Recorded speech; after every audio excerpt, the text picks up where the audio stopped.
Greetings chaps, Stuart Charles here, HomeStudioBasics.com, helping you make sound decisions leading to a beautiful audio experience that will make you fall in love with music all over again. So let's get right into the 10 best headphone amplifiers and DACs for your desktop. So yeah, I did an article on the best portable amps and DACs. So any updates to that video as well as this one can be found in the articles linked down below to my blog. I frequently update both of them as I gain more experience with various different types of amps and DACs. So these videos are obviously time sensitive, but the blog ain't, so check that shit, homie. Check that shit, homie. Check it. So before we delve right in, let's talk a little bit about criteria and some of the things that you should consider before purchasing anything. So number one is power output. It's important to know how much power is supplied into various impedance loads. If you have a 300 ohm headphone like the HD600, you'll want to make sure to purchase an amp that outputs enough power into that load. Now fortunately,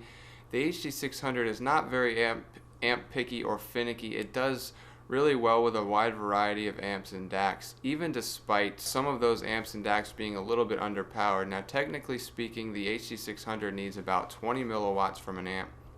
But I found that even amps like the Q1, which only output 11 milliwatts into 300 ohms, sound really good with the HD600. So output specs, power output is not overrated. It's definitely still something that you should keep in mind and consider first and foremost.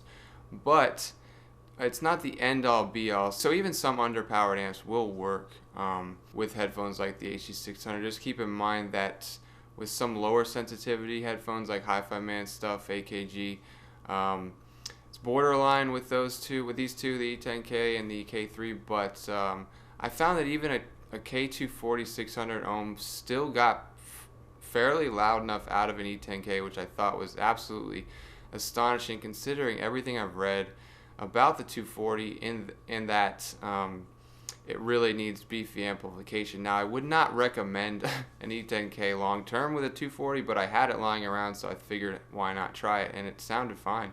Still, power output is an important consideration and something to keep in mind. So number two is features. We're looking at desktop solutions today, but do you need some extra features with your purchase? So for me, I really do like to have a bass boost and gain switch. I find that bass boost does add a lot to the low end, obviously, but it also sometimes just beefs up the sound overall. Like if you're listening with metal, like I was going back and forth with somebody about the Zen the other day, and it doesn't really sound that great with metal music, given that metal is largely very compressed and not really recorded that well. But with the Zen, once I pressed the power batch, or once I pressed the true bass button, it gave the sound a lot more body and fullness to it, and it just sounded really, really good. So definitely something to consider is stuff like gain and bass.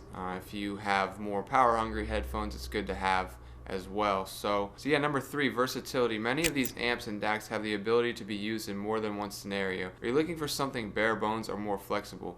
This will help in deciding what you ultimately go with. Now, I'm mostly referring to like what the amp can do, how many inputs and outputs does it have, things of that nature. The K5 Pro is a great example of an amp DAC that can do many different things, and we'll talk about that one in a bit. So fourth consideration is sound. It's important to make sure you're getting a whole lot for your money, so we'll discuss some entry-level options and gradually move into a couple of great hi-fi options that I've personally had a lot of experience with over the last few years. So yeah, let's get right into it. So number one is, you guessed it, the FiiO K3 or E10K. Now the differences between these two amps. Basically the K3 enables you to listen to DSD files, and it also has a coaxial output. Now I'm not sure how many people will find that useful, but aside from that, the sound of the K3 is also a little bit better, a little bit more crisp and clean, but it's very subtle, marginal kind of difference. Both have the line out jacks on the back, so it makes for an easy time upgrading amps down the road if you need more power or you just want to try out something new. I always have a use for a K3 or an E10K in my studio, and I still have them both right now because they're just really versatile and you can do a lot of different things with them. So yeah, both have the gain and bass boost. The K3 also has USB 1.0 or 2.0. It's a little switch on the back. and both have the coaxial outputs on the back as well. So as a budget solution, definitely either of these will work very well. The K3 is a little bit over $100, whereas the E10K hovers around $75. Now, you could just opt to skip over both of these and move right into some $100, $150 options, but some people just want to get their feet wet and don't really want to spend a whole lot right away, and so the E10K is definitely one of the best bus-powered desktop affordable amp DACs, and highly recommended. So yeah, let's get into number 2. The IFI Zen amp DAC. Now this is a roughly $130 combo amp DAC that works as a preamp, supports PCM up to 32-bit 384K, also supports DSD, is Tidal MQA compatible, it has a 4.4mm balanced output, a 4.4mm headphone input, as well as a unbalanced 1/4 inch headphone jack. So built really well, about just a little over a pound. Actually one of the best, if not the best build quality that I've ever encountered out of an amp DAC at this price range. Cannot be overstated how great this thing is. A little bit of a warm-ish type sound, not completely warm, but definitely very musical and enjoyable. Great on my desktop. I have it right now. It's actually my mainstay daily driver amp DAC, so it works really well with a wide variety of headphones like the HD600 series, Hi-Fi Man, pretty much anything. Now, it's not underpowered, but it doesn't have quite as much power as maybe some people would like. Keep in mind, you will be able to power most headphones with it regardless. Like it's not as big of a deal as some people make it out to be. I'll make a big fucking thing out of it, Spidey, you little prick.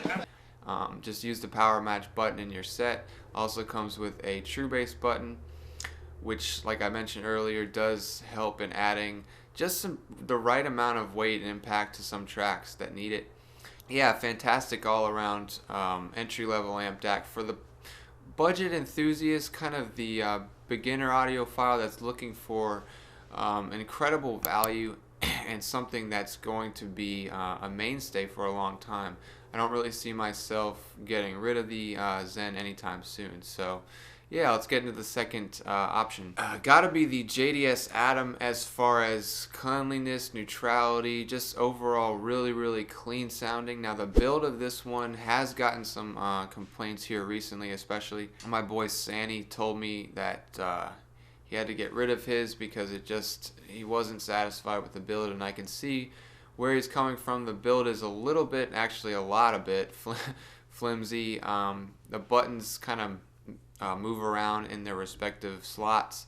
It just feels really plasticky and a lot cheaper feeling than I was expecting. Given JDS Labs' propensity to deliver incredibly well-built products, like the Objective 2 was extremely solid, so I was expecting that out of the Atom, and I really was disappointed in that regard. But aside from that, the Atom also works as a preamp, has 2 sets of RCA and a set of inputs and a set of outputs. It also has a line-in feature, so like I mentioned earlier, you can use it with a K3 or an E10K. Any DAC that has line-out or RCA outs you can use with the Atom. So very versatile. If you don't have a DAC lying around already, you could seriously just like plug it into your computer and use it that way via the your computer or PC's or your laptop or PC's 3.5mm headphone jack, which functions as a line-in. So let's get into my favorite option, the FiiO K5 Pro. So the great thing about the K5 Pro is that it's a amp DAC combo, unlike the Atom. It does, like the Atom, it does have a set of RCA inputs and outputs, but it also has an optical input, a coaxial input, the USB Type-B input as well. So you can do a variety of different things with this amp DAC, and it works really well on your desktop or with your console. So like I can use it, I'm using it with my PC, I'm using it with my laptop as well as my PlayStation 4. And it also can connect to various things in your home theater as well, acting as sort of a centralized unit, much like a receiver would in a home theater environment. So let's take a quick look at everything it can do. So obviously you can use it as your desktop amp DAC via the USB. Pretty straightforward. It's great for listening to music or gaming on your PC, which I've done plenty of as well. So also, like I mentioned, you can use it as a console gaming amp DAC via its optical input. Just run an optical cable from the back of your PS4's output to the optical in on the K5. So unlike the D1, the K5 is instantly recognized and plays sound immediately. You won't have to fiddle with any settings inside your console's dashboard. Just make sure the switch on the left is set properly. It should be in the up position. Yeah, you can hook it up to your turntable as well. If you have something like an Audio-Technica AT-LP60 or any turntable with a built-in phono preamp, simply plug the red and white RCAs into the inputs on the back of the K5. Now you can listen to vinyl through headphones in a snap. This is really cool as well. Very, very simple and straightforward. So also you can use it with a separate DAC or amp. Because it's an amp DAC combo and has both RCA ins and outs, you can basically use it with any separate DAC that has RCA outputs or any amp that has RCA inputs. Very, very versatile in that regard. So another feature it has is a coaxial input. So anything in your home theater that has a coaxial output can be used with this. Just a vast amount of possibilities here. Lastly, use it as a preamp. Because it has RCA outs, you can hook it up to separate speakers or monitors and use it that way. This could also work as a preamp between your turntable and speakers if your turntable doesn't already have built-in preamps. So that's another great little feature as well. So as for the sound of the K5, it's like very similar to the Zen, warmish, more laid-back tone, very relaxing. A little bit hazy, but not in a bad way. It's still very, very good sound. Has more power than the Zen as well. So with this K5 Pro, it's really one of the only amp DACs you would ever need, in a home theater or home studio listening environment. It can just do so many different things and is invaluable in any rig that you might be setting up. So let's take a look at a step up from the K5, which is IFI's Black Label. This mammoth machine is definitely on the crisp side, so if the K5 is warmer, this is definitely more sterile and clean, sort of like an Atom. So a quick rundown reveals the smart power charging, so you can charge your phone with it. I did test it out and it does work. An SPDIF in-out jack with an optical adapter for console gaming. So basically the same thing, it just comes with a little adapter that you plug in to the back of the SPDIF, and then you would just plug it up to your PS4 in the same way that you would with the K5. The USB-A for your laptop, a pair of RCA outs for your studio monitor, so it works as a preamp, a 3.5mm line out in the front for use with a phone. I used it with my Android. And an X-Bass switch on the front with a soundstage enhancer, a power mode switch featuring Eco, Normal, and Turbo mode, a polarity switch and a filter featuring Bit Perfect, Minimum Phase, and Standard, an IEM match switch for high sensitivity or ultra sensitivity IEMs and headphones, and enough juice to power a small country. Yeah, this thing is more powerful than explosive diarrhea and gets my ringing endorsement. So our next option is, you guessed it, the Chord Mojo. Now, And you know this, man!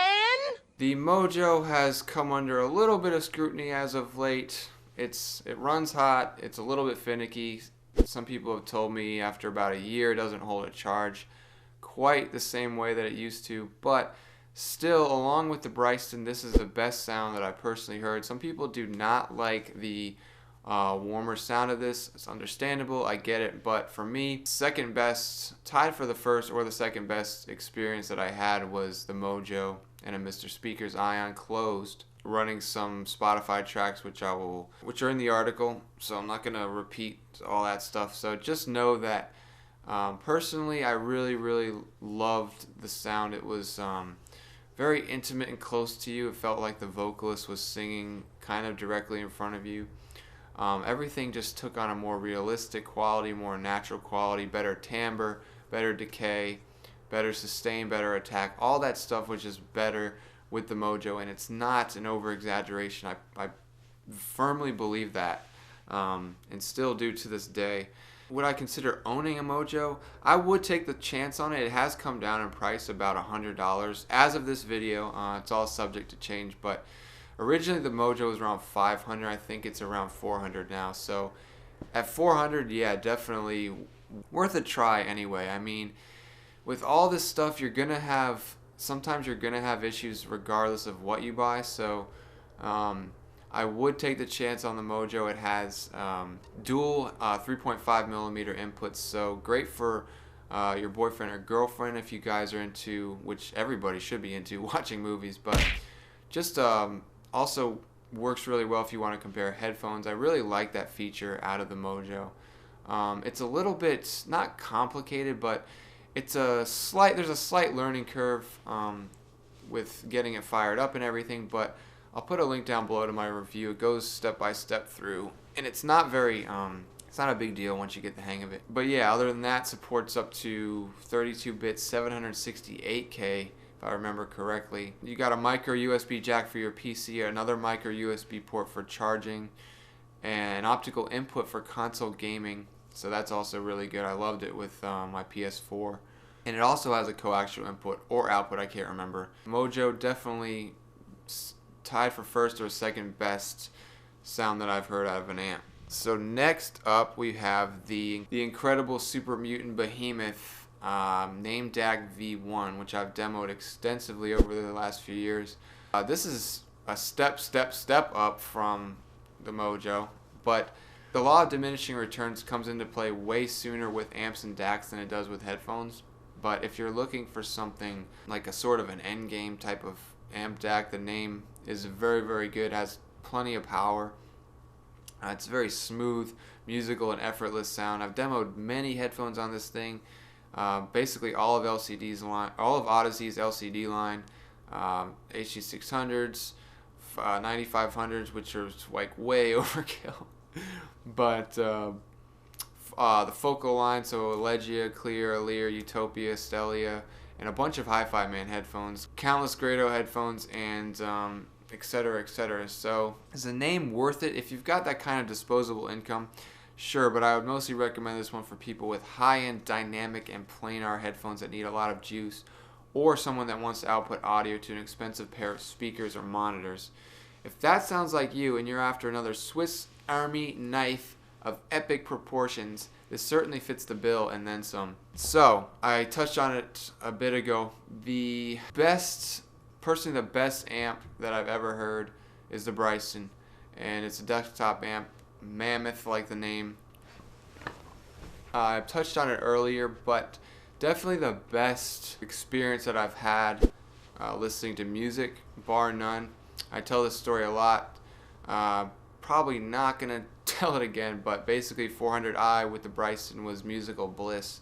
Best sound I've ever heard, but I think it might have had to do, and I've been thinking about this a lot lately, it might have had to do with the fact that at that time I really hadn't heard a amazing, incredible setup, and so being that was the 400i with the Bryston, I think I was just blown away because I had not experienced that before. But everything about the Zeppelin album, Houses of the Holy, was just, it was incredible and musical and effortless and dynamic and all those stupid word salad words in a way that is just almost hard to put into words. You know when you hear it. Highly recommend an amp, but it does, like the name, it does cost a pretty penny. I think the Bryson's a little bit over 2K at Moon Audio. I'll put a link down below for that.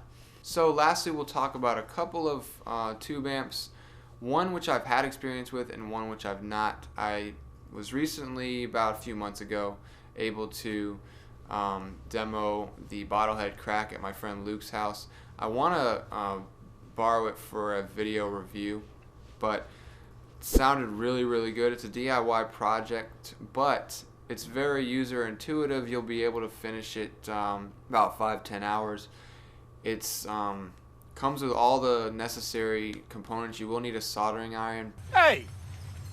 You're talking to my guy all wrong. It's the wrong tone. Do it again, I'll stab you in the face with a soldering iron. But everything's there, and they make it really, really clear and easy to understand. So if you're looking for a warm tube amp for your headphones, definitely the best option with an HD600 series. So, and the The last one is the Dark Voice, which I have not personally had experience with, but done plenty of research over the last couple years. And in fact, my friend Sean Quint told me that he bought the Dark Voice based on one of my articles and loves it. So that's about it for today, folks. I hope you enjoyed this review / discussion of the 10 best headphone amps and DACs for your desktop. So leave me some love down in the comments, and don't forget to subscribe. If you like what I do here, and you want to support the channel, hit that Patreon link down below. And last but not least, don't forget to ask me about my grandchildren, yeah?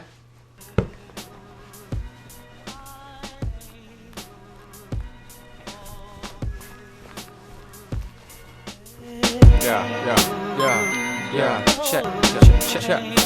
Review brought to you by Stu. Here's the coda. I'm nasty on the mic. Call me warm soda.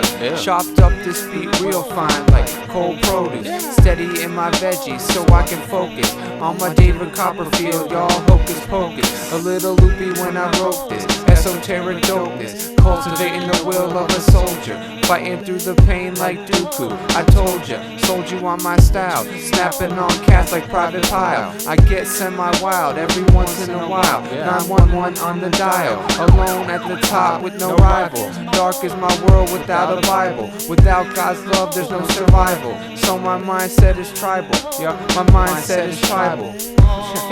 Yeah, my mindset is tribal.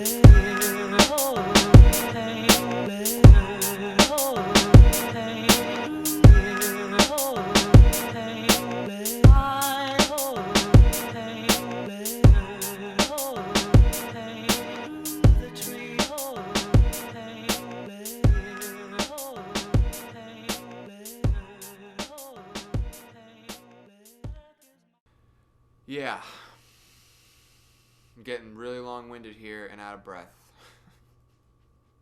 And here's a soccer ball.